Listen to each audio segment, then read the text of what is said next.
Hello बच्चों। तो आज हम लोग अपने डीसी सर्किट का तीसरा लेक्चर शुरू करेंगे। लेक्चर तीसरा ये हम लोग का। तो पिछले दो लेक्चर्स में मैंने बेसिक्स के ऊपर बता दिए थे और नेटवर्क टर्मिनोलॉजी के ऊपर। आज थोड़ा हम लोग लॉस के ऊपर जाएंगे, बेसिकली किरचॉफ्स लॉ के ऊपर। आज इस लेक्चर में हम लोग किरचॉफ्स लॉ देखेंगे और नेक्स्ट लेक्चर में हम लोग थ्योरम्स के ऊपर देखेंगे। ठीक है। सी किरचॉफ्स लॉ ये इम्पोर्टेंट लॉ है। जनरली जो आगे हम लोग नेटवर्क थ्योरम्स देखेंगे उसमें किरचॉफ्स लॉ का सबसे ज़्यादा यूज होगा, इसलिए इस लॉ को सबसे अच्छे ढंग से समझिएगा। क्योंकि अगर ये लॉ समझ में आ गया तो आगे के जितने भी थ्योरम्स हैं हमारे, वो सारे थ्योरम्स आपके जो न्यूमेरिकल्स होंगे वो आप आसानी से कर ले जाएंगे। तो किरचॉफ्स के जनरली दो लॉ होते हैं। पहला लॉ होता है किरचॉफ्स करंट लॉ, जिसे हम लोग केसीएल भी कहते हैं। Kirchhoff's current law.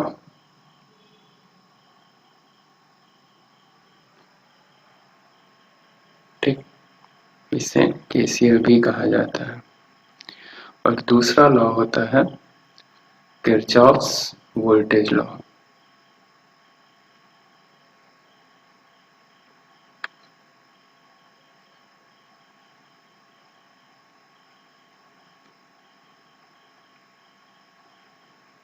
जिसे केवीएल कहा जाता है। ये दोनों लॉ बहुत इंपॉर्टेंट लॉ हैं, क्योंकि न्यूमेरिकल्स में सबसे ज़्यादा इन्हीं इन्हीं दो लॉ का हम लोग बहुत ज़्यादा इस्तेमाल करेंगे। इस सेमेस्टर में भी नहीं, अगले सेमेस्टर जितने भी मशीन या जो भी इलेक्ट्रॉनिक्स के हैं,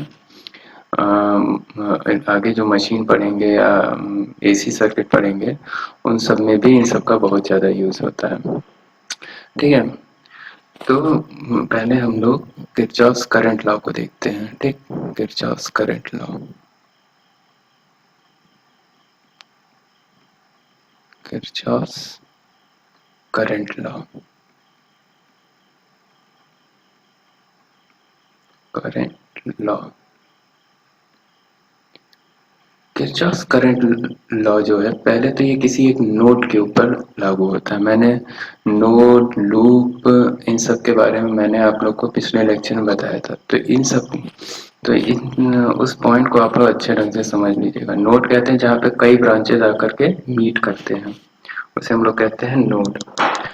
तो इसमें यह है, इसका लिख लीजिए क्या है। In any network, the algebraic sum of current meeting at a point is always zero. In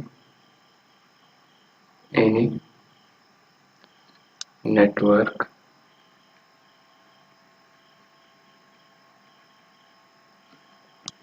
the algebraic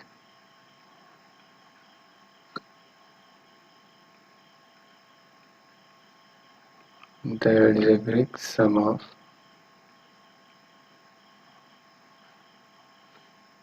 current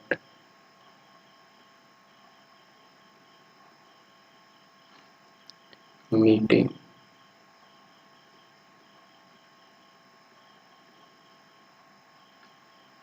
at a point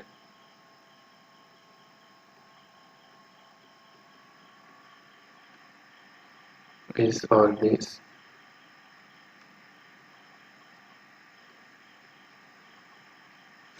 zero.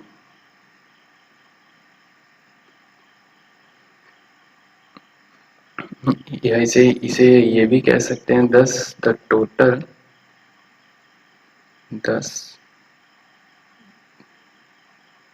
total current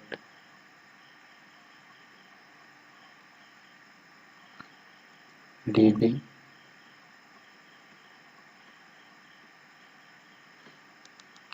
a junction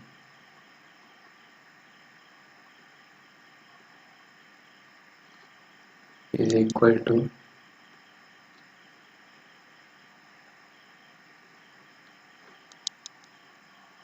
equal to total current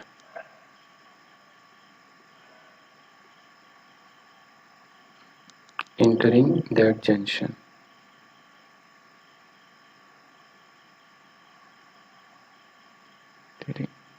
That junction.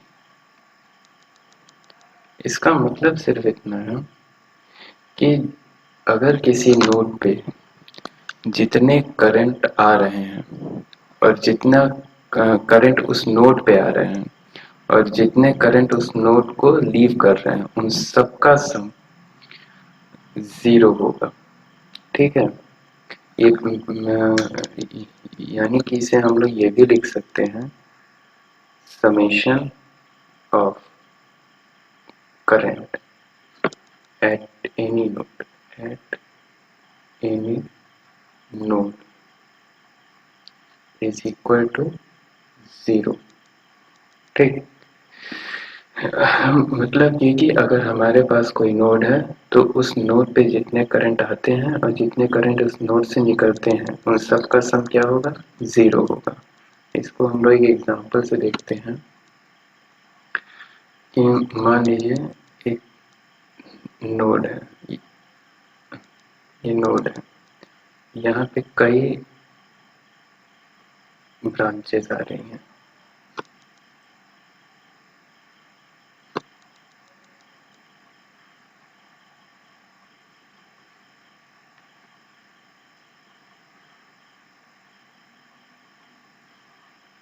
ठीक, ये मान लीजिए I1 current आ रहा है, I1 हो गया, ये I2 हो गया, ये I3 हो गया, ये I4 हो गया, ये I5 हो गया, ये I6 हो गया और ये I7 हो गया। ठीक, मैंने ये कहा कि जितने इस नोड के ऊपर, जैसे ये नोड ए है मान लीजिए, जितने करंट आ रहे हैं और जितने करंट जा रहे हैं इन दोनों का सम क्या होगा, 0। मान लीजिए जो करंट आ रहा है उसको हम लोग इनकमिंग टू नोड को हम लोग पॉजिटिव मान ले रहे हैं और जो करंट इस नोड को लीव कर रहा है उसको हम लोग निगेटिव करंट के रूप में हम लोग रिप्रेजेंट करेंगे। भाई किसी ना किसी एक को तो दिखाना पड़ेगा। मान लीजिए नोड पे करंट आ रहा है तो इसे हम लोग पॉजिटिव करेंगे और जो नोड को करंट जा रहा है या इसको लीव कर रहा है उसे हम लोग निगेटिव कहेंगे। ठीक, तो इसमें करना क्या है, तो यानी कि देखिए I1 क्या होगा, नोड की तरफ आ रहा है तो इसे हम लोग लिखेंगे प्लस I1। ठीक, I2 क्या है, नोड को लीव कर रहा है, इधर से करंट बाहर की तरफ जा रहा है तो माइनस I2। I3 क्या होगा, वैसी तरीके से माइनस I3 क्योंकि इस नोड को ये लीव कर रहा है। I4 भी क्या होगा, माइनस I4। I5 क्या होगा, नोड के अंदर आ रहा है तो इसे नोड के अंदर को हम लोग क्या कहें, पॉजिटिव, तो प्लस I5। I6 क्या होगा, प्लस I6 और I7 लीव कर रहा है तो यानी कि माइनस I7। और मैंने क्या कहा था, इन सब का सम क्या होगा, 0। Current at a sum of current at any node, यानी कि किसी भी एक नोड पे करंट का सम क्या होगा, 0। तो इसे हम लोग इस तरह से भी लिख सकते हैं कि एक तरफ आने का लिख दें, एक तरफ जाने का लिख दें, यानी कि पॉजिटिव को एक तरफ लिख दें, नेगेटिव को एक तरफ लिख दें, यानी कि I1 plus I5 plus I6 is equal to I2 plus I3 plus I4 plus I7। इसको ऐसे भी लिखा जा सकता है, ये इक्वल टू है, सारे नेगेटिव को इधर। बेसिकली इसको यानी कि हम लोग ये भी लिख सकते हैं sum of incoming current equal to sum of outgoing current. देखिए I1 I5 और I6, I1 I5 और I6 ये तीनों क्या हैं, नोड के अंदर आ रहे हैं, तो इसको मैं लिख सकता हूँ सम ऑफ इनकमिंग करंट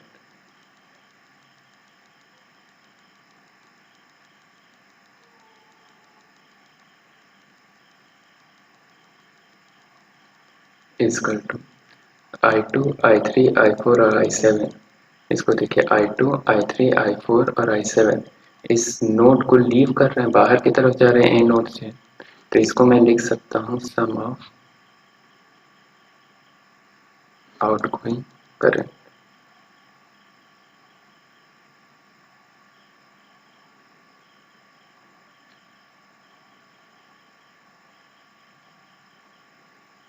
ठीक,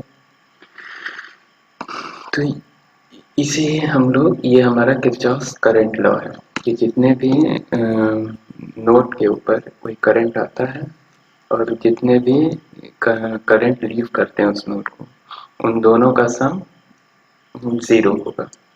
ठीक, अब दूसरा हमारा लॉ है किरचॉफ वोल्टेज लॉ, या उसे केवीएल भी कहते हैं। ठीक, ये है Kirchhoff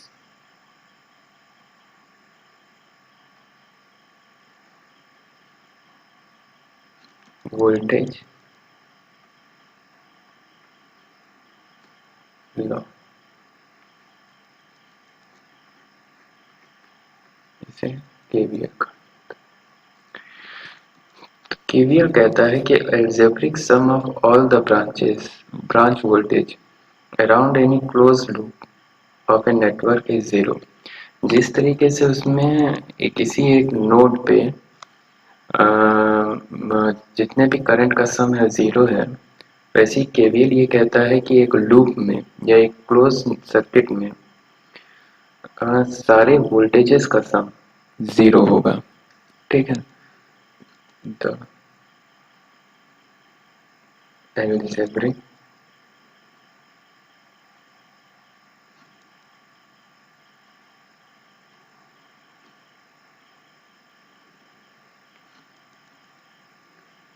sum of all branch voltage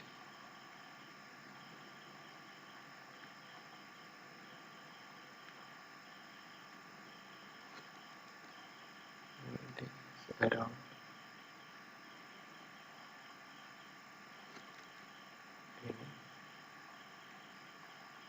closed loop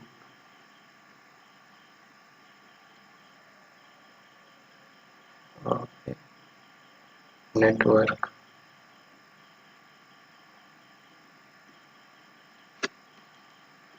is zero। ठीक है, यानी कि algebraic sum अगर एक क्लोज लूप है या कोई क्लोज सर्किट है, तो लूप मैंने आपको बताया था पिछली बार में, लूप हम लोग कहते हैं कि जहां से शुरुआत करें घूम करके हम लोग वहीं पे आ जाएं, उसी को हम लोग क्या कहते हैं, लूप। ठीक, तो ये कहता है कि उन सभी वोल्टेजेस का सम जीरो होगा। अभी इसको आपको याद रखिए, अभी कुछ और चीजें बतानी है तो मैं आपको एग्जाम्पल के सही बता दूंगा कि इसको निकालते कैसे हैं। ठीक, तो पहली बात, इसको किरचॉफ का लूप लॉ भी कहा जाता है, इसे लूप लॉ भी कहा जाता है, क्योंकि क्योंकि पहली बात ये एक लूप में लगता है, जैसे केसीएल एक नोड पे लगता है, वैसे ही ये वोल्टेज लॉ जो है केवीएल लूप पे लगता है, इसलिए इसको लूप लॉ भी कहा जाता है। तो यहाँ पे पहली बात ये कंडीशन होनी चाहिए कि क्लोज लूप हो। क्लोज लूप का मतलब सर्किट कहीं से खुली हुई ना हो। और दूसरी बात, वोल्टेज ड्रॉप और वोल्टेज राइज, इसका एक और डेफिनेशन भी उसे भी लिख लीजिए कि उससे ज़्यादा सही ढंग से समझ में आएगा। The arithmetic sum of arithmetic sum of voltage drop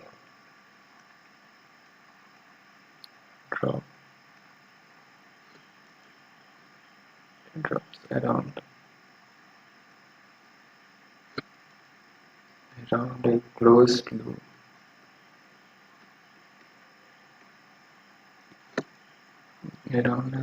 loop या path है is equal to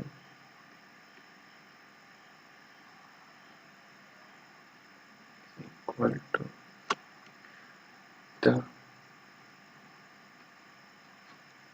arithmetic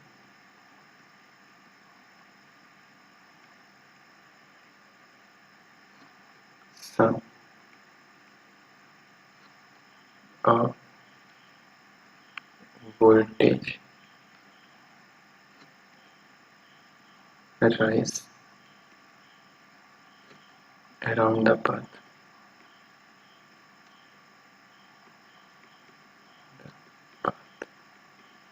ठीक। मतलब जितने भी एक लूप में वोल्टेज राइज का सम है वो है होगा जितने भी वोल्टेज ड्रॉप का सम दोनों बराबर होंगे। जैसे कि केसीएल में था कि जितने करंट उस एक नोड को लीव कर रहे थे उतने ही उनका सम जो उस बराबर होंगे जो उस नोड पे आ रहे होंगे। ठीक। तो यहाँ पे वोल्टेज लिए यहाँ दो चीजों को समझना जरूरी है, एक है वोल्टेज ड्रॉप, एक है वोल्टेज राइज। वोल्टेज ड्रॉप हम लोग कब कहेंगे, वोल्टेज राइज कब कहेंगे। देखो मान लो कि एक रजिस्टर है, रजिस्टर आर है और यहाँ एक करंट आई जा रहा है। देखो करंट जब भी फ्लो करेगा, ये एक नियम बना लो, हमेशा पॉजिटिव से नेगेटिव फ्लो करता है, हाई वोल्टेज से लोअर वोल्टेज पे फ्लो की तरफ फ्लो करता है। तो जब कभी भी हम लोग पॉजिटिव से नेगेटिव की तरफ जाएंगे तो हम लोग इसे कहेंगे वोल्टेज ड्रॉप, और इसे हम लोग लिखेंगे प्लस से माइनस की तरफ जा रहे हैं तो क्या लिखेंगे, minus I into R voltage V. ठीक। ये बात समझ में आई कि जब भी हम लोग पॉजिटिव से नेगेटिव की तरफ जाएंगे तो उसे हम लोग लिखेंगे वोल्टेज ड्रॉप हो रहा है, और वोल्टेज ड्रॉप को हमेशा माइनस आई इंटू आर से रिप्रेजेंट करते हैं। अगर हम लोग इस दिशा में लूप में घूम रहे हैं तो जैसे कि करंट इस दिशा में जा रहा है, हम लोग लूप में इस दिशा में घूम रहे हैं, इसी डायरेक्शन में, करंट की डायरेक्शन में ही। और अगर हम लोग ये मान लीजिए आर है और करंट इस दिशा में जा रहा है, तो करंट को मैंने बताया हमेशा पॉजिटिव से नेगेटिव की तरफ जाता है, पर हम लोग लूप में इस दिशा में घूम रहे हैं, यानी कि नेगेटिव से पॉजिटिव की तरफ घूम रहे हैं। तो हम लोग ये कहेंगे कि वोल्टेज राइज हो रहा है, तो वही लिखेंगे हम लोग आई इंटू आर। ठीक। हमें ये देखना है कि हम किस दिशा में घूम रहे हैं। जैसे कि अगर मैं एक एग्जांपल लूं, एक सिंपल सा एग्जांपल ले रहा हूं। ये मान लीजिए ये रजिस्टर आर है, ये वोल्टेज वी है, ये करंट आई है। हम लोग इसमें केवीएल लगाना है, तो हम लोग क्या करेंगे, इस पॉइंट को मान लीजिए ए मान लें, ये करंट आई है, करंट की डायरेक्शन ये है। तो अभी हम लोग पहला केस में हम लोग क्या कर रहे हैं, जिस डायरेक्शन में करंट फ्लो कर रही है उसी डायरेक्शन में घूम रहे हैं। तो मैंने पहले एक बात ये कही थी कि लूप में घूमना है। लूप का मतलब ये होता है अगर हम लोग ए से शुरू कर रहे हैं तो इस तरीके से घूमेंगे और फिर ए पे आ जाएंगे। ठीक। ये तो करंट घूम रहा है, हम लोग ए से ही शुरुआत करेंगे घूम के और ए पे ही आ जाएंगे। पहला पहला केस हम लोग क्लॉकवाइज घूम रहे हैं। ठीक। तो हम लोग इसे ऐसे लिखेंगे। चलिए मान लीजिए इस पॉइंट ए का पोटेंशियल वी ए है। ठीक। और करंट का डायरेक्शन आई है, ये करंट क्या है, पॉजिटिव से निगेटिव की तरफ जा रही है, और हम भी कहाँ से जा रहे हैं, पॉजिटिव से निगेटिव की तरफ जा रहे हैं। तो हम लोग क्या कहेंगे, वोल्टेज ड्रॉप हो रहा है। तो वोल्टेज ड्रॉप को हम लोग कैसे लिखेंगे, माइनस आई इंटू आर। फिर हम लोग यहाँ पे आए, देखिए यहाँ पे भी वोल्टेज है, यहाँ क्या है, माइनस से प्लस की तरफ जा रहे हैं। हम लोग कहाँ से कहाँ जा रहे हैं, मतलब वोल्टेज के निगेटिव साइड से वोल्टेज के पॉजिटिव साइड पे जा रहे हैं। तो यानी क्या हो रहा है, वोल्टेज बढ़ रहा है। और तो हम लोग यहाँ क्या लिखेंगे, प्लस वी। और फिर हम लोग कहाँ पहुंच गए, वी ए पे। जो चीज जहाँ जहाँ से पहुंचते हैं उसको हम लोग इक्वल टू के उस तरफ लिख दें, यानी कि वी ए पे। ठीक है, मतलब वी ए से शुरुआत की है और पहुंचे वी ए पे, और जहां पहुंचते हैं उसको इक्वल टू के दूसरी तरफ लिख दें। तो वी ए कैंसिल हो जाएगा और वी क्या हो जाएगा, आई इंटू आर। ठीक, इसी को ही अगर मैं एंटी क्लॉकवाइज घूम के लेके चलूं, मान लीजिए यहाँ पे यही सेम एग्जांपल ले रहा हूँ, बस डायरेक्शन ऑफ फ्लो में बदल दे रहा हूँ, मतलब अपने घूमने की डायरेक्शन।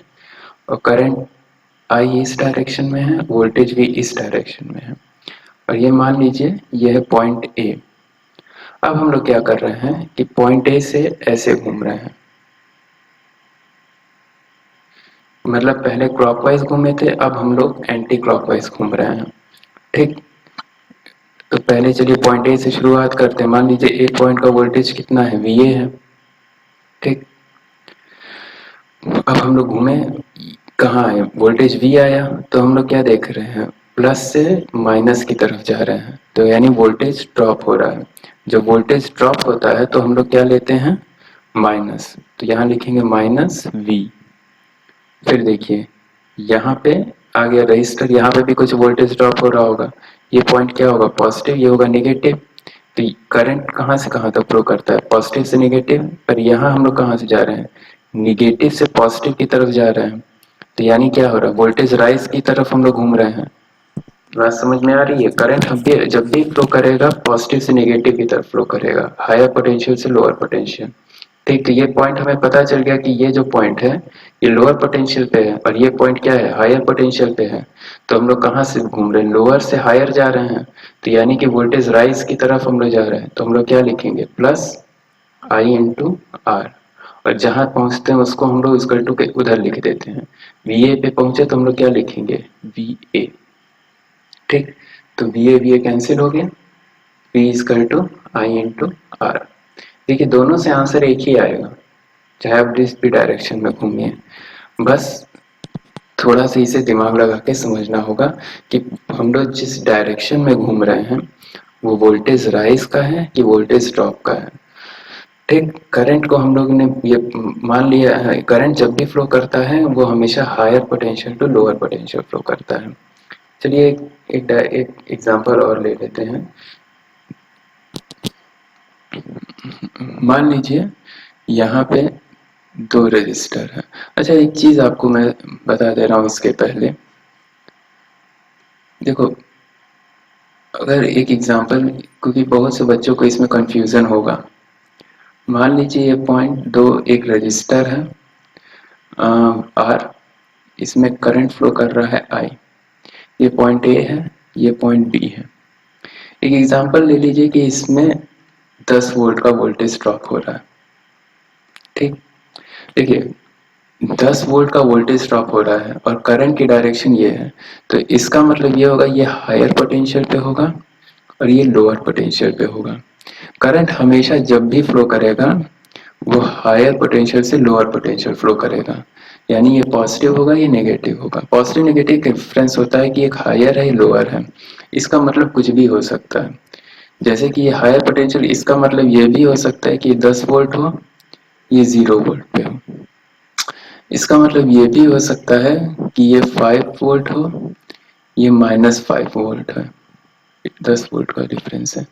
इसका मतलब ये भी हो सकता है कि ये 0 वोल्ट पे भी हो और ये -10 वोल्ट है। मतलब कुछ भी हो सकता है, मतलब सिर्फ इतना है कि ये टर्मिनल ए ये बी से हायर पोटेंशियल पे है। ठीक है, अगर मान लीजिए मैंने दो रजिस्टर लगा दिए ऐसे। ठीक, ए बी और सी, और करंट का डायरेक्शन ये है। ठीक, ये रजिस्टर R1 है, ये रजिस्टर R2 है। तो यानी कि करंट, अगर मैंने क्या कहा, करंट हायर पोटेंशियल से लोअर पोटेंशियल फ्लो करता है, यानी कि ये पॉजिटिव होगा और ये निगेटिव होगा, और इसमें भी करंट आई ही फ्लो करेगा, तो यानी ये पॉजिटिव होगा, ये निगेटिव होगा। कुछ लोगों को सर ये आता है कि सर ये पॉजिटिव निगेटिव ये दोनों कैसे एक हो जाएंगे। देखो, पॉजिटिव निगेटिव का मतलब सिर्फ इतना ये है कि ये जो पॉजिटिव है ये इससे हायर पोटेंशियल पे है, और ये जो पॉजिटिव है ये इससे हायर पोटेंशियल पे। कुछ भी हो सकता है, ये 10 वोल्ट हो, मान लीजिए ये 0 वोल्ट हो, और ये -10 वोल्ट है। तो ये पॉजिटिव जो मैं लिख रहा हूँ ये -10 के रेफरेंस में हायर है, और ये जो पॉजिटिव लिख रहा हूँ ये इस माइनस के रेफरेंस में हायर है। बस, ये जरूरी नहीं कि नेगेटिव वोल्टेज हो या कुछ और वोल्टेज हो, ये -5 भी हो सकता है, कुछ भी, मतलब इससे हायर है। बस इसका मतलब सिर्फ इतना रहता है कि पॉजिटिव का मतलब सिर्फ इतना है कि वो अपने दूसरे टर्मिनल से हायर पोटेंशियल पे है, और करंट हम जब भी फ्लो करेगा higher potential to lower potential flow करेगा। ठीक, तो मेरे ख्याल से ये चीज़ अभी आपको समझ में आ गई होगी। तो चलिए एक एग्जांपल लेकर के इसे हम लोग समझते हैं, फिर एक दो एग्जांपल इसके हम लोग करेंगे, और केसीएल केवीएल करने के बाद नेक्स्ट लेक्चर हम लोग नेटवर्क थ्योरम्स के ऊपर आएंगे। इसमें चलिए, क्योंकि ये इम्पॉर्टेंट है बहुत, क्योंकि अगर केसीएल केवीएल समझ में नहीं आया तो आगे का थ्योरम्स नहीं समझ में आ पाएगा। ठीक, तो चलिए पहले एक एग्जांपल लेते हैं, एक कॉम्प्लेक्स सा एग्जांपल लेते हैं कि क्या है इसमें, कि किसी एक लूप में घूमना हो तो कैसे घूमा जाएगा। चलिए इसको मिटा दे रहे हैं।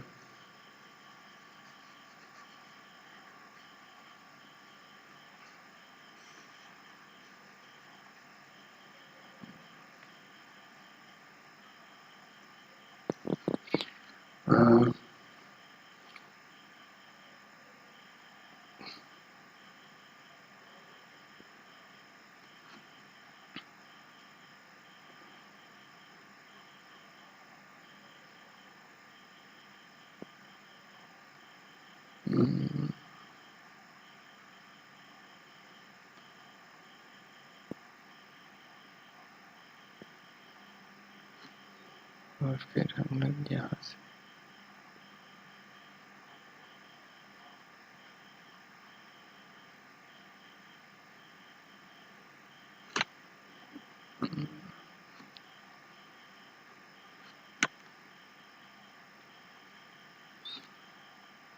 ये R1 है, ये R2 है, ये R3 है, ये V2 है, ये R4 है,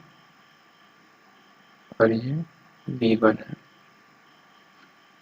मान लो इसमें ब्रांच करंट I1 है, इसमें ब्रांच करंट I2 है, इसमें इस डायरेक्शन इस ढंग का I4 है, और इसमें I3 है। ठीक, तो चलिए हम लोग क्लॉकवाइज घूमते हैं पहले इस ढंग से। तो मुझे इसमें पॉइंट लिख दे रहे हैं A, B, C और D। ठीक, हम लोग पहले क्लॉकवाइज घूमते हैं, फिर उसके बाद हम लोग देखते हैं क्या करते हैं। चलिए धीरे धीरे शुरू करेंगे। इस लूप के इक्वेशन लिखना है, मैं क्लॉकवाइज घूम के कर रहा हूँ, आप लोग इसको एंटी क्लॉकवाइज घूम करके इक्वेशन लिखिएगा, और फिर कंफर्म करिएगा दोनों इक्वेशन एक तरीके से के आ रहे हैं कि नहीं आ रहे हैं। चलिए ठीक है, VA पॉइंट से शुरू करेंगे। तो यहाँ पे मान लीजिए वोल्टेज एट VA A है। ठीक, और हमें पता है R2 आ रहा है, यानी कि करंट का डायरेक्शन क्या है, ये है।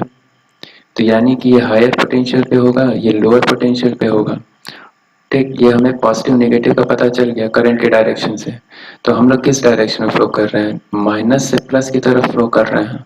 तो यानी कि यहाँ पे क्या होगा, वोल्टेज राइज हो रहा है, तो वोल्टेज राइज में हम लोग प्लस लेते थे, प्लस I4 इंटू R2। ठीक। मैं धीरे धीरे चल रहा हूँ, बहुत तेज नहीं चल रहा हूँ। ये ध्यान रखिएगा, अगर जो मेरी डायरेक्शन है अगर निगेटिव से पॉजिटिव है तो मैं वोल्टेज राइज पे जा रहा हूँ। अगर करंट की डायरेक्शन हो यानी पॉजिटिव से निगेटिव है तो मैं वोल्टेज ड्रॉप पे जा रहा हूँ, तब यहाँ पे माइनस आ जाएगा। ठीक है, यहाँ पे इस तरीके से गए, फिर यहाँ पे वोल्टेज भी आया, इसको कुछ नहीं करना है, इस डायरेक्शन में घूमना है। V2 आ गया वोल्टेज, V2 में हम लोग कहाँ से जा रहे हैं, निगेटिव से पॉजिटिव की तरफ जा रहे हैं। ठीक है, डायरेक्शन हमारा घूमने का ये है, निगेटिव से पॉजिटिव की तरफ जा रहे हैं, यानी वोल्टेज राइज से हो रहा है, यानी प्लस V2। ठीक, फिर उसके बाद रजिस्टर आ गया, यानी कि ये प्लस होगा, ये निगेटिव होगा, क्योंकि करंट की डायरेक्शन ये है, करंट हमेशा हायर से लोअर जा रहा है, और हम लोग भी कहाँ जा रहे हैं, पॉजिटिव से निगेटिव की तरफ जा रहे हैं, यानी वोल्टेज ड्रॉप हो रहा है।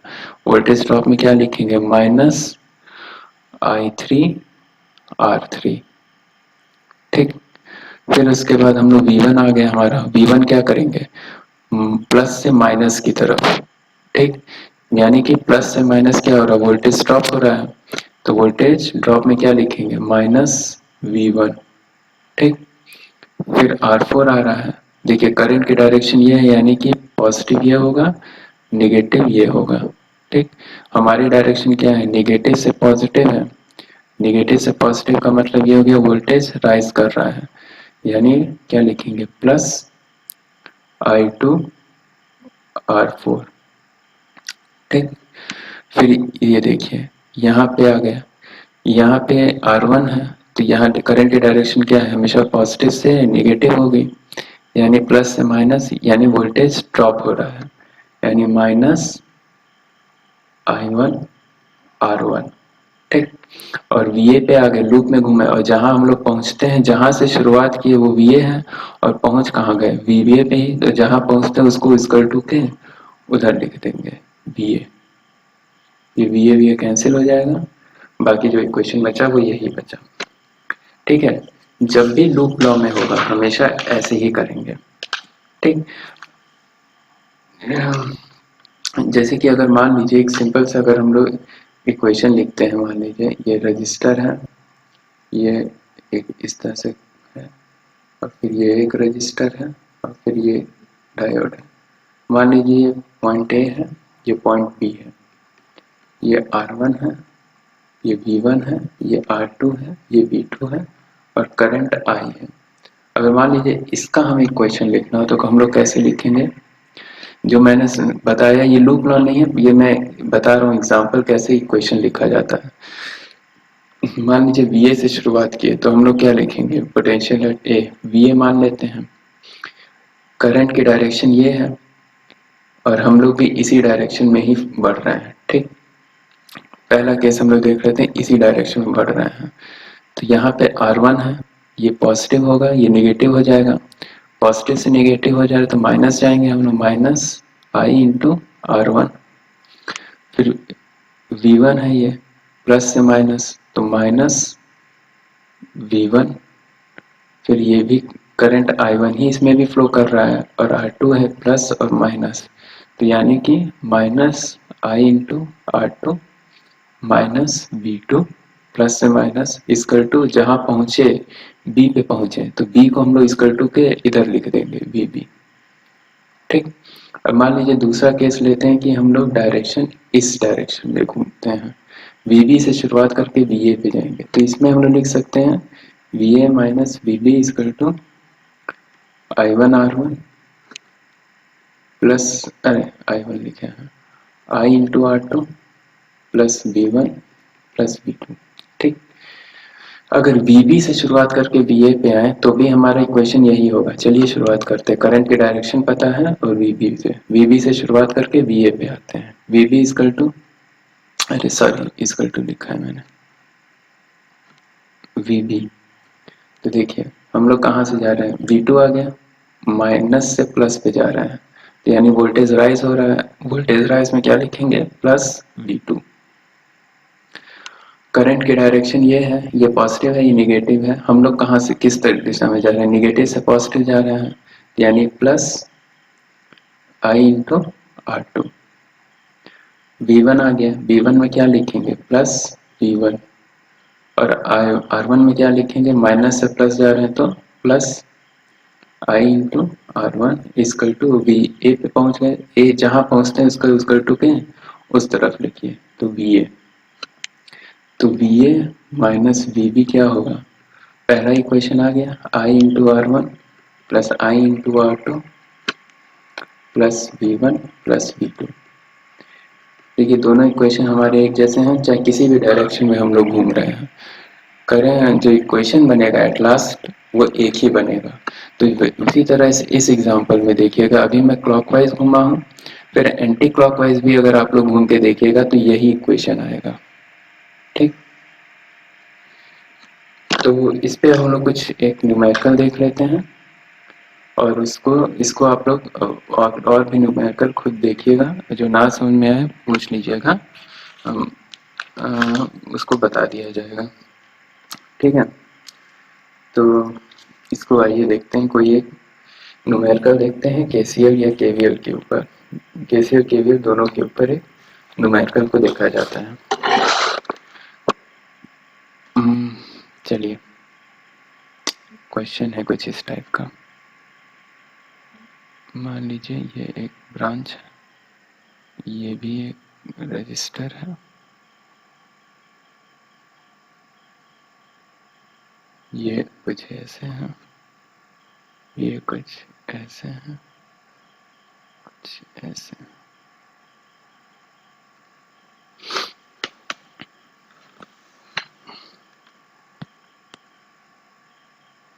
ठीक,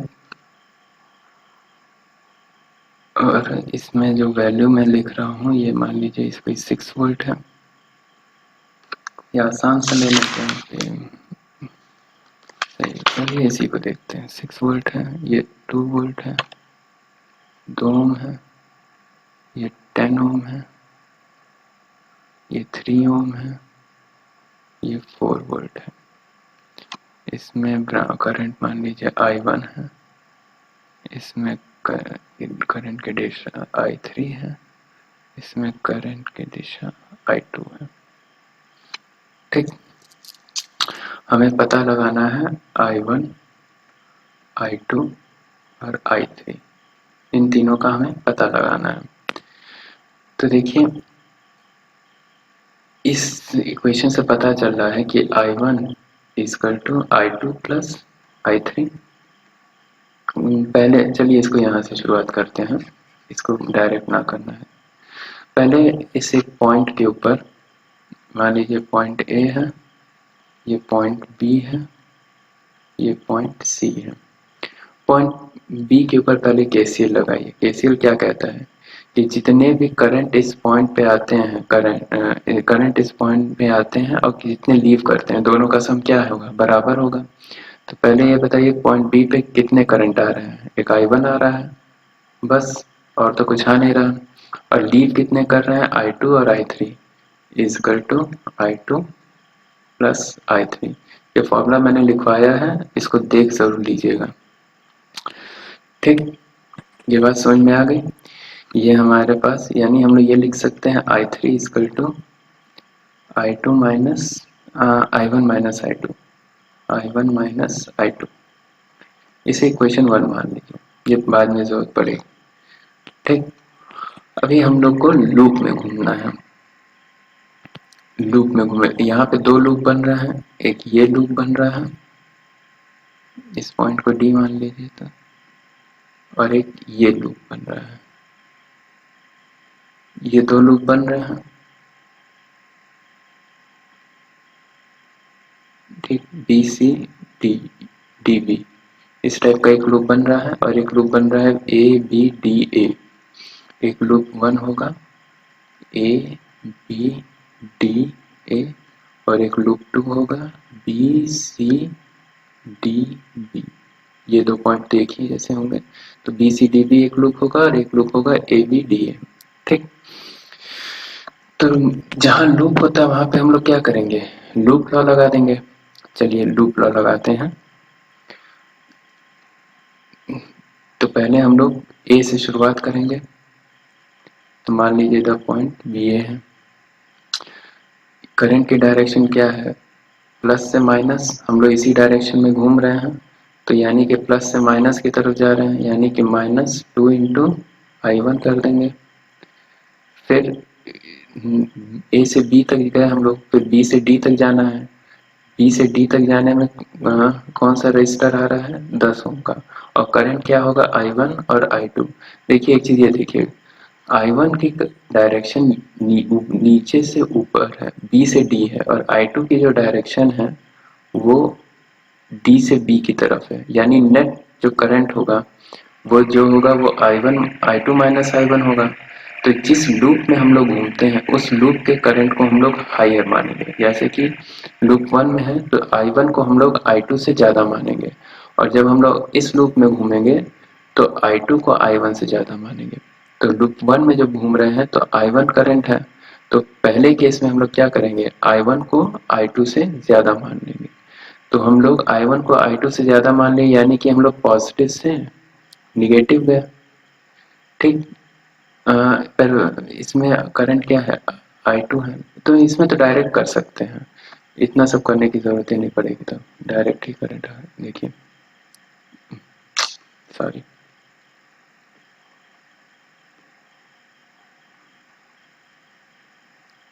इसे करंट I2 है और ये रजिस्टर कितना है, 10 ओम का। चलिए सिंपल ही रखते हैं, अभी कॉम्प्लेक्स नहीं कर रहे हैं। बाद वाली एग्जाम्पल में मैं इसको अच्छे ढंग से बता दूंगा, अभी सिंपल रख रहा हूँ, सोचा था स्टेप थोड़ा कम हो जाएगा, पर चलिए ठीक है। देखिए पॉजिटिव से निगेटिव करंट I2 जा रहा है इस 10 ओम में, पॉजिटिव से निगेटिव। तो हम लोग क्या, वोल्टेज ड्रॉप हो रहा है कि वोल्टेज राइज हो रहा है, वोल्टेज ड्रॉप हो रहा है। तो यहाँ क्या लिखेंगे, -10 इंटू I2। सिंपल ही रखिए, अभी थोड़ा स्टेप बढ़ जाएगा इसमें, पर चलिए कोई बात नहीं। चलिए ठीक है। तो यहाँ पे I2 क्या हो गया, -10 इंटू I2। ठीक है, फिर यहाँ से गए ए से बी तक हो गया, फिर बी से डी तक का भी हो गया ब्रांच का, फिर डी से ए तक चलते हैं।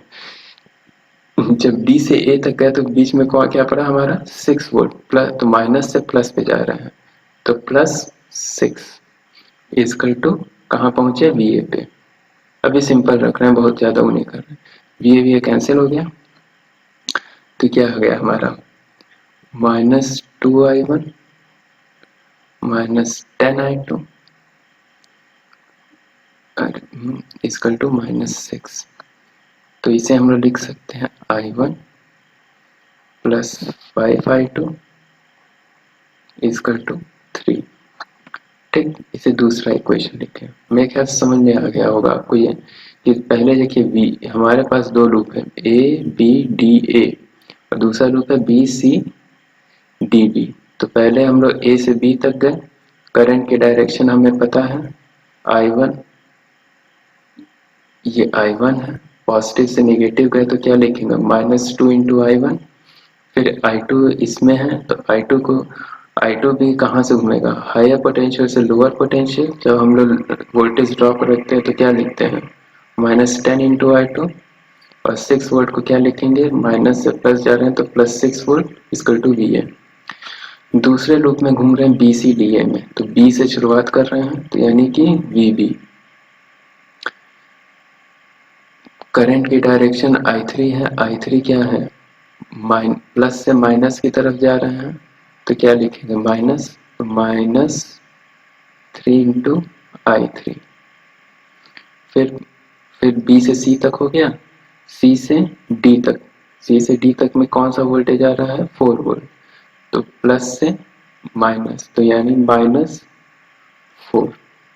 फिर D से B तक जा रहे हैं, D से B तक जाने में क्या आ रहा है, देखिए करंट की डायरेक्शन क्या है, ऊपर से नीचे प्लस से निगेटिव है, तो यानी ये पॉइंट क्या है हमारा, माइनस है। तो हम लोग कहाँ से जा रहे हैं, माइनस से प्लस जा रहे हैं, तो +10 इंटू I2, वोल्टेज राइज की तरफ हम लोग जा रहे हैं, तो +10 into I2। Equal to VB। VB cancel हो जाएगा, तो ये आ जाएगा 10I2 minus 3I3 equal to 4। Equation 3 हो गया। ठीक है, अब एक काम करिए, ये दो इक्वेशन है I1 I2 में और ये है I2 I3 में, और एक है हमारे पास I3 equal to I1 minus I2। तो अब लिख दीजिए पुट इक्वेशन 1 इन 3।